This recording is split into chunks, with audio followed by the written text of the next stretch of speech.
What makes a great pair of glasses? At Warby Parker, it's all the invisible extras without the extra cost.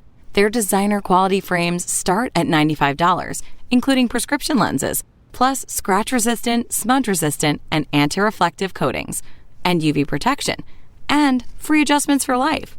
To find your next pair of glasses, sunglasses, or contact lenses, or to find the Warby Parker store nearest you, head over to warbyparker.com. That's warbyparker.com.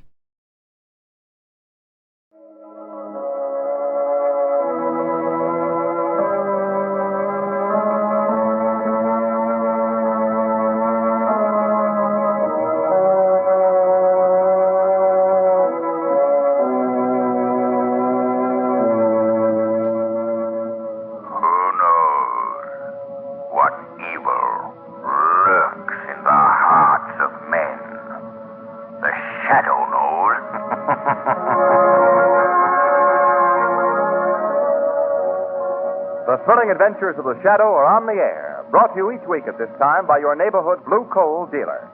These dramatizations are designed to demonstrate forcibly to old and young alike that crime does not pay.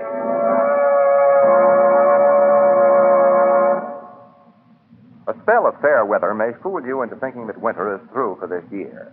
But don't you believe it. There is still cold weather ahead of us. So play safe and make sure you have a good supply of blue coal on hand. It's especially wise to make sure you get blue coal, because blue coal is particularly prepared for home heating. There are many different qualities of coal, as you know. But when you order blue coal, you can be sure of getting the finest quality coal for your money. And that means real comfort plus economy. So get in touch with your neighborhood blue coal dealer tomorrow. Order your blue coal right away.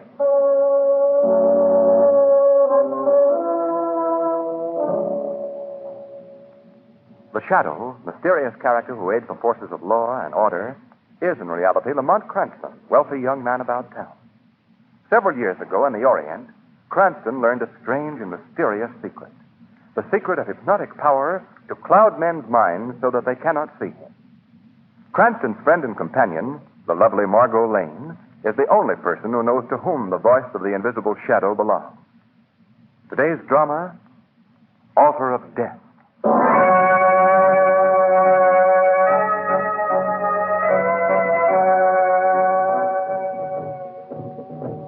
I can see that travel folder now, Lamont. You want peace and quiet. Come to beautiful San Luce, the island paradise. Do those tom-toms bother you, Margot? Well, they do funny things to my spine. Well, probably some native festival. Shall we go back into the hotel? No, somehow I feel safer out here on the veranda. You know, interesting thing about those islands, no matter how much modern civilization appears in the cities, back in the bush, back in the jungles, the native reverts to type. Well, if you think you're making me feel any better, you're wrong. I thought we came to Port San Luce for a rest. Might as well try to get a rest in the subway station. Howdy. Where places are you? Howdy. Who's that? One of the guests. See, he's coming up on the veranda. Where's that proprietor? Howdy. Oh, Mr. Eustace. Eh? You called me. Who's there? Lamont Cranston, Mr. Eustace. Oh, yes. Couldn't see you very well in this half light. Hello, Sam. Hello, Mr. Eustace. You look rather worried. I am a bit. I say, look here, have you seen that native proprietor around anywhere, Cranston? Only? Well, no, I haven't. Not since dinner. I don't quite understand all this. There's something mighty strange going on. I knew it, Lamont. The ceremonial was never listed on the travel folder. You're quite right, Miss Lane. The village is deserted. Not a soul on the streets, and every shop is boarded up tight. There's going to be trouble. I like to know about it. Yes, we all would. I spoke to one old man who was crouching behind the door of his hut, and all I could get out of him was one native word that he kept repeating over and over. Well, what was it, Eustace? It sounded something like Gilmet. Gilmet. It is a rare word in Port St. Luce, Miss Lane. Well, there you are. The word Gilmet, my friends, is not a word to be spoken lightly. No? Well, what does it mean, Oni? It is a native expression, Mr. Cranston, which means the night that eats men.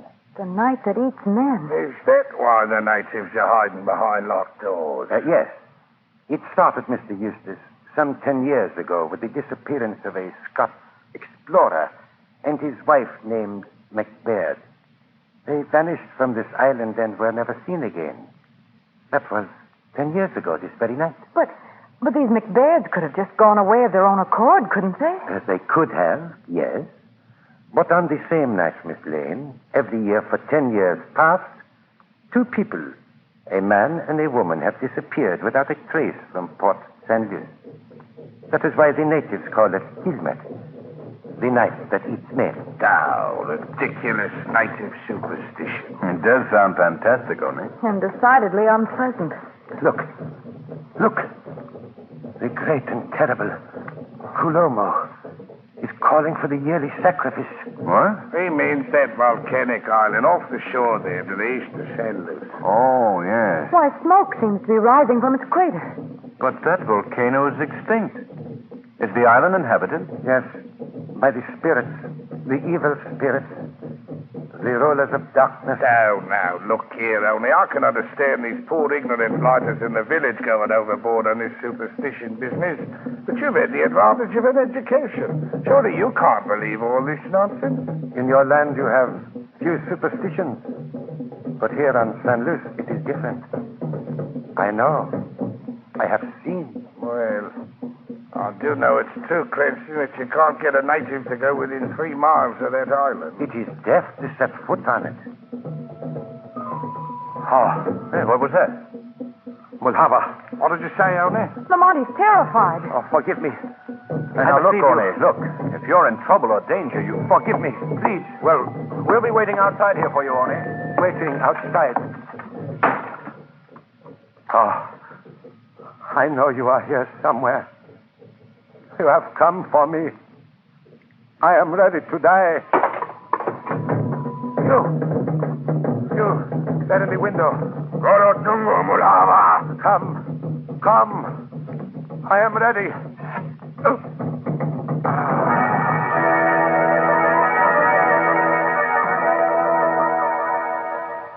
Oni's expression is like Death, Mr. Eustace. Oh, no, Lamont.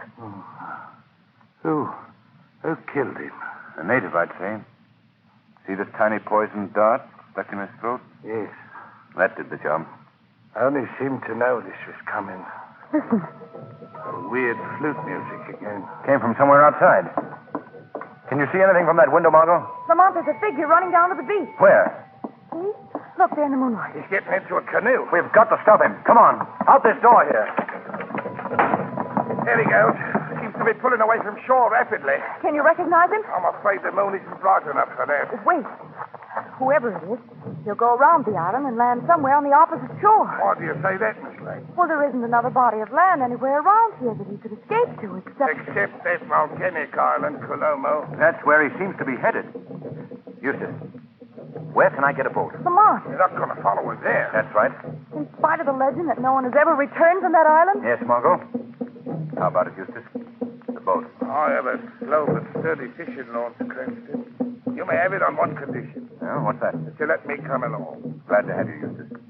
I suppose you realize that this isn't going to be exactly a pleasure trip. I understand that. Well, then, what are we waiting for? You too, Margot? Well, you didn't think I was going to stay here on San Luis alone, did you? Come on, let's go.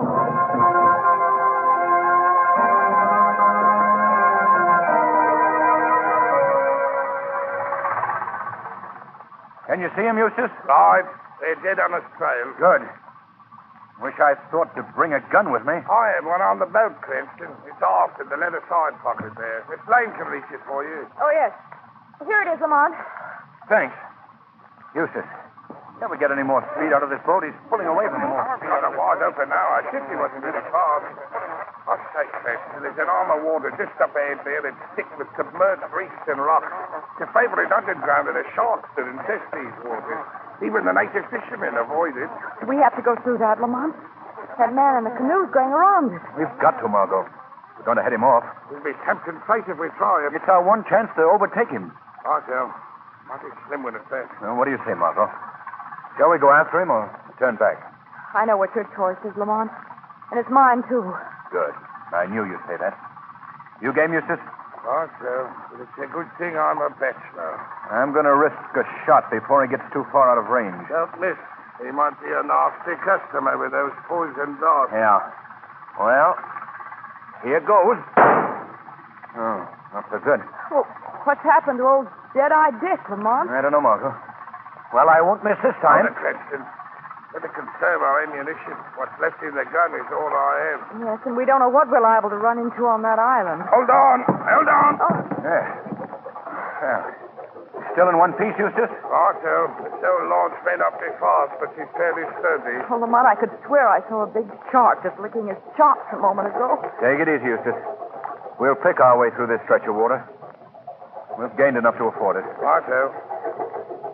Lamont, look. Those fires on the shore of the island. I see them. Oh, they seem to be moving. Your fires are natives holding torches, Margot. Yes, and some of the evenings are coming out from the island shore in canoes. Well, a reception committee. More than that, Cranston. That's the fire ceremonial.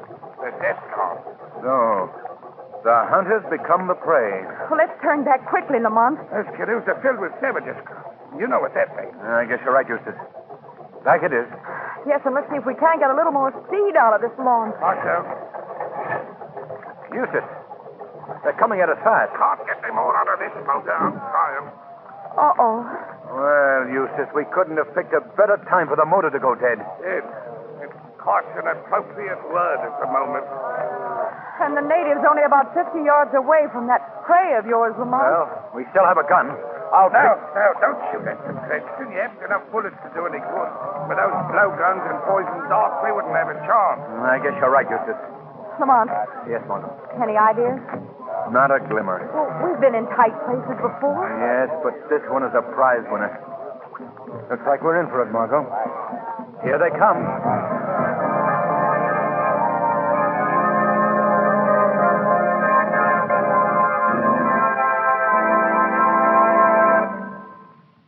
In just a moment, we'll continue with Act 2 of Altar of Death.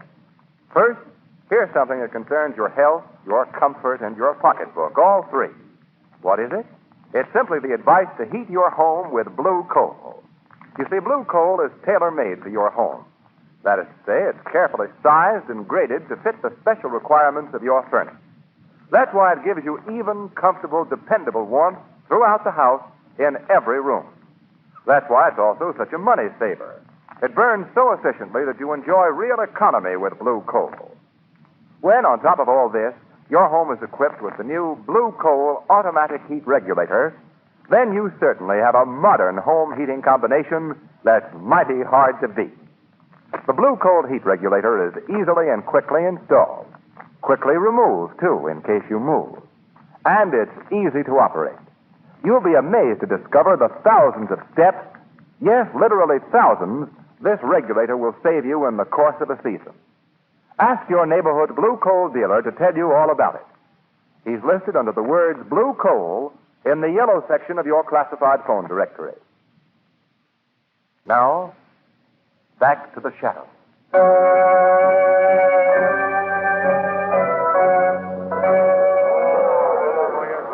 They're the most savage crew I've ever seen. The native in the lead boat wants to talk, Lamont. Huh? You know, fight. What did he say?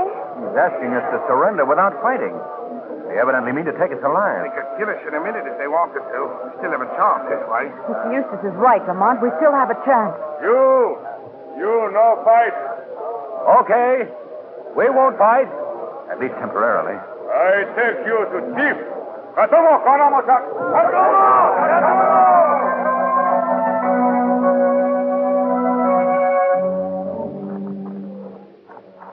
That's the largest hut in the village. Must be the chief. I hope he likes us. Where's Mr. Eustace? He was right behind us a moment ago. He was hauled off in another direction, Margot.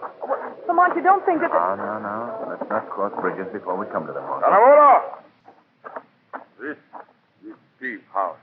Going. Pushing the back is hardly a formal invitation. Guess we haven't much choice, Lamont. I bring prisoners. This. Good evening. I've been expecting you. But you're not. Surprised to see a white man here, huh? But we turn up everywhere, I suppose. We'll introduce ourselves later. Meanwhile, I imagine you're rather hungry after your little ocean voyage. We'll fix that immediately. Aluba! Yeah, now, look, all we want No is... trouble at all. Aluba, Kauto, Congo. I've told them to take your friend into the village to bring food. Why have you done all this? Why? My subjects think you are man and wife. That is why your friend has been separated from you. You'll find the Kulti a very peculiar people, with many strange customs. They're idolaters, all of them. Worship a thing called Mulhava. Muhammad? Then Aye, a rather savage deity that the natives feel requires human sacrifice. Beastly chap, Mulhava. I don't think we're going to like it. Ah, believe me, miss, here, I'm on the very best of terms with the Kulti. As a matter of fact, I shall go on ahead now and have the natives prepare for you. You're very kind. I'm happy to oblige. Lamont, Yes, Margot? did you see the initials on the silver belt buckle he was wearing? No, I didn't notice. They were capital M, A-C, capital B. Capital M-A-C, capital B. Yes. Didn't Oni tell us that the first two people to vanish from Port St. Louis were a Mr. McBaird and his wife? Yes, Margot. I'm afraid he did.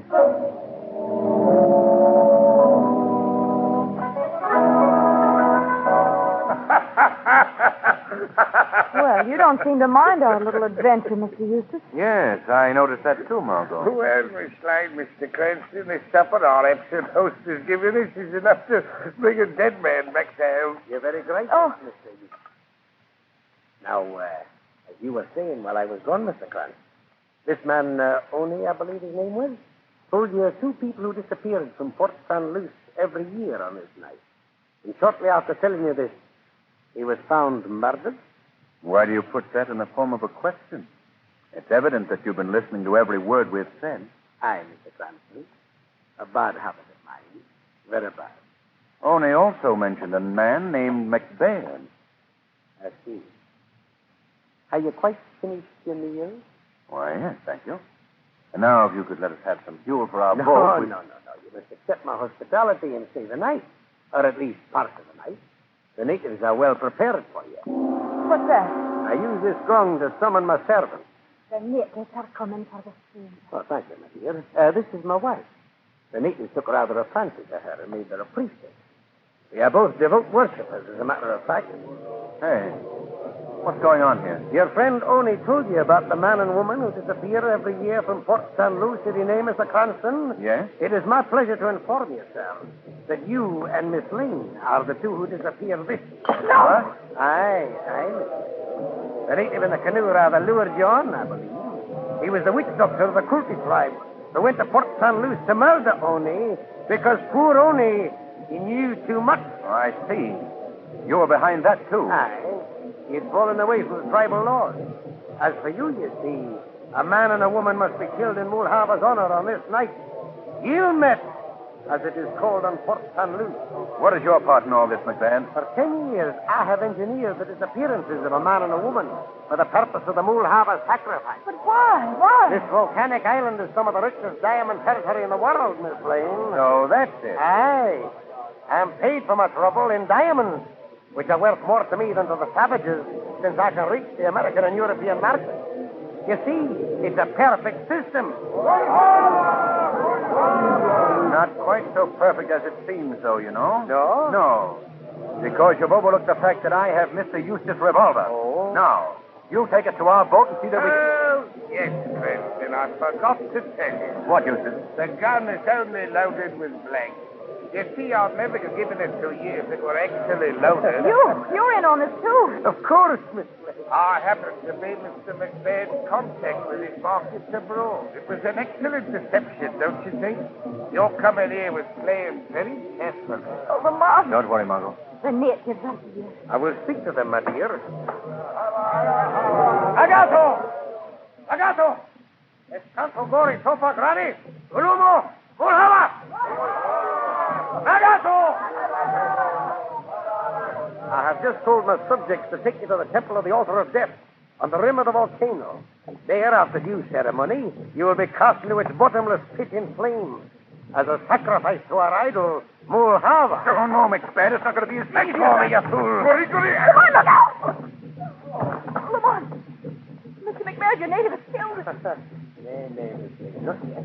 I couldn't deprive my people of their innocent little fun. No, I am saving you both for the fire sacrifice.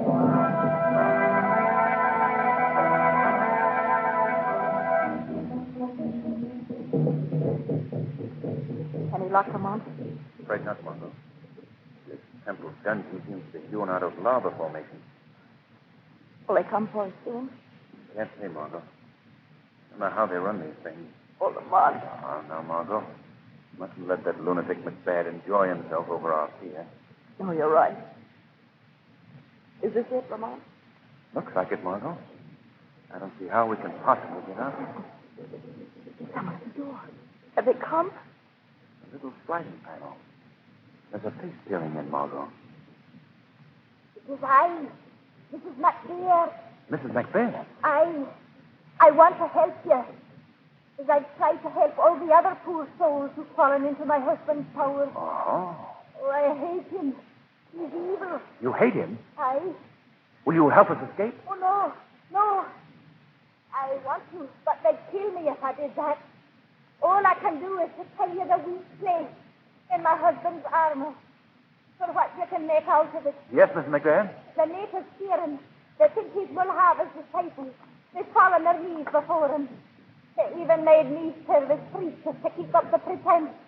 But if they ever should discover that he uses them and their God for his own selfish ends, they turn on him. I understand you, Mrs. McBain, and I think I see a chance. What do you mean, Lamont? Margot, perhaps the shadow can find a way out. Mrs. McBain, there's nothing I can do unless you open that door. Oh, they'd kill me. You must, I tell you, if we're all to have a chance. If I open it, I warn you I'm armed, and if you attempt to escape, I'll have to kill you in self-defense. I agree to those terms, Mrs. McBain. Very well. Just a moment. I'd better make a break for it, Margot. I'll be looking out for you. Good luck, Shadow. Did you feel it, Lane? Nothing. Yes, you're nervous. Mr. Kenston. Mr. Kenston. Where is he? He's gone, Mrs. McBain. Gone? Oh, no. I'll be killed for this. I'll be... They're coming. They're coming. I'll help you, Mrs. McBain. I'll do my best to help you. Here comes my husband. Well, Miss Lane, Mr. Where's Cranston? Where is he? Ah, my dear. This is some of your gentle work. Oh, she couldn't help it. He escaped. She couldn't have stopped him. What is it, McBain? Cranston is gone. Gone. And we're done for. The natives won't take just a woman. No, they will not. They insist on a man, too. But I think we can work out of that emergency. Don't you, Eustace? What do you mean, McBain? We have Miss Lane, have we not? But there's no man. You forget me. We have you. What? You're joking. You wouldn't do a thing like that. Besides, you need me too much. I need the natives more, Eustace. Mulhava! Coro! Jungo! No, McBain, no, please. No, Take that man, take him. He and Miss Lane will make up our sacrifice to the mighty Mulhava!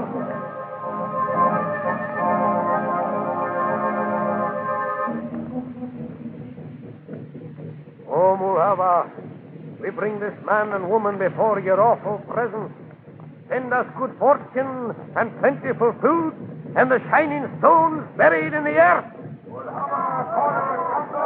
Apply the torch to the man. Now, send his soul to Mulhava and cast him into the crater of Kulumo, a flaming sacrifice. Jungo! No, McBain, no, have mercy, have mercy!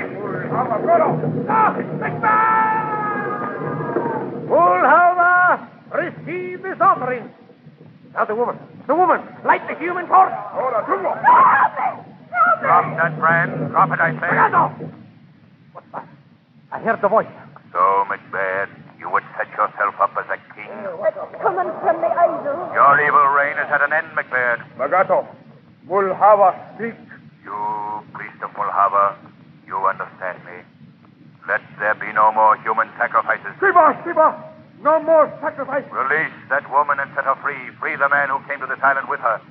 And send them both from Kulumo in safety. Yes, Mulhava. We do as you say. We obey Mulhava. Alomo! Mulhava has spoken. No, you will not do as he says. If those who get back to Port San Luis alive, they'll come for me and take me away. Mulhava has spoken. We obey. Alomo! You do as I say. I'm ruler here. Don't heed this man. Send the prisoners back to Port St. Louis. And let there never be a human sacrifice in Kulumo again. We hear. We do the will of Mulhava. You listen to me, ignorant savage dog. There's no such thing as Mulhava. That's just a lump of painted clay. I'm Mulhava. I built that fool idol. It's me you'll obey. Do you hear me? You will not obey him. You will do as I have said. Yes, we obey you. Aluma! I'll show you that the idol's made of clay. I'll show you who's more powerful. What's this? There, it's cracked and broken, your idol, Mulhava. I guess that'll quiet your almighty highness. Well, don't stand there staring at me. You break Mulhava. You die. Wait a minute. No, wait a minute. It was only a joke. A joke. I'll build you another idol, another one. And don't come no closer to me now. Die. Back! Get back, I say! I got a gun here. Stop or I'll shoot. Stop! No! No! No!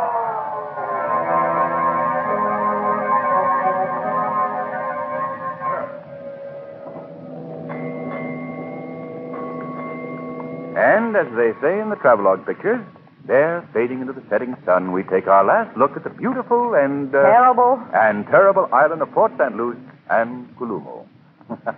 And it was pretty terrible, Lamont. I'll never believe another travel folder. Peace and quiet, huh?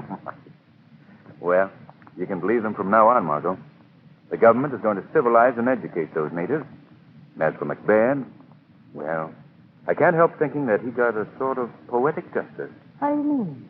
His own death came in the form of a sacrifice to the clay idol that he had created as a weapon to hold over the heads of the natives. The god he created destroyed him.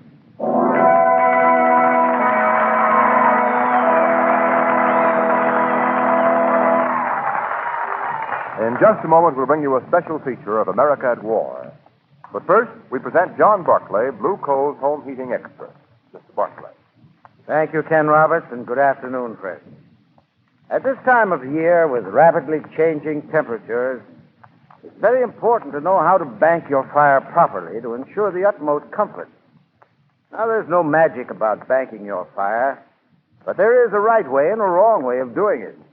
For example, many people still cling to the old-fashioned practice of banking the fire with ashes. Of course, this is wrong. It only smothers the fire, and it often causes clinkers. On the other hand, if you bank the fire correctly, you'll not only save fuel, but you'll get quick heat in the morning as soon as you open the draft. Now, if by any chance you're not quite sure of the right method of banking the fire, or if you have any other questions on the operation of your furnace, take my advice. Call your neighborhood blue coal dealer and tell him your trouble. He'll be only too glad to send his John Barclay serviceman to help you. This man is a graduate of our training school. He'll show you how to bank the fire properly. And he can give you many other hints on how to run your furnace so you'll get more and better heat and save fuel besides. This is an exclusive blue coal dealer service. Thank you.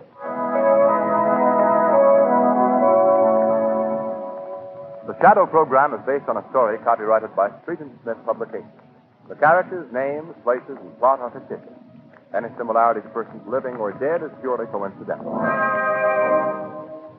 We bring you now a dramatic episode that might happen to you. Hello, Ed. How are you? What's new? Hiya, Mac. What are you so happy about? Why, I'm having a good time these days, Ed. Making good money and spending it, too. Yeah, listen, fella. This country's at war. No time to throw your dough around. Oh, come on. Don't be a sourpuss.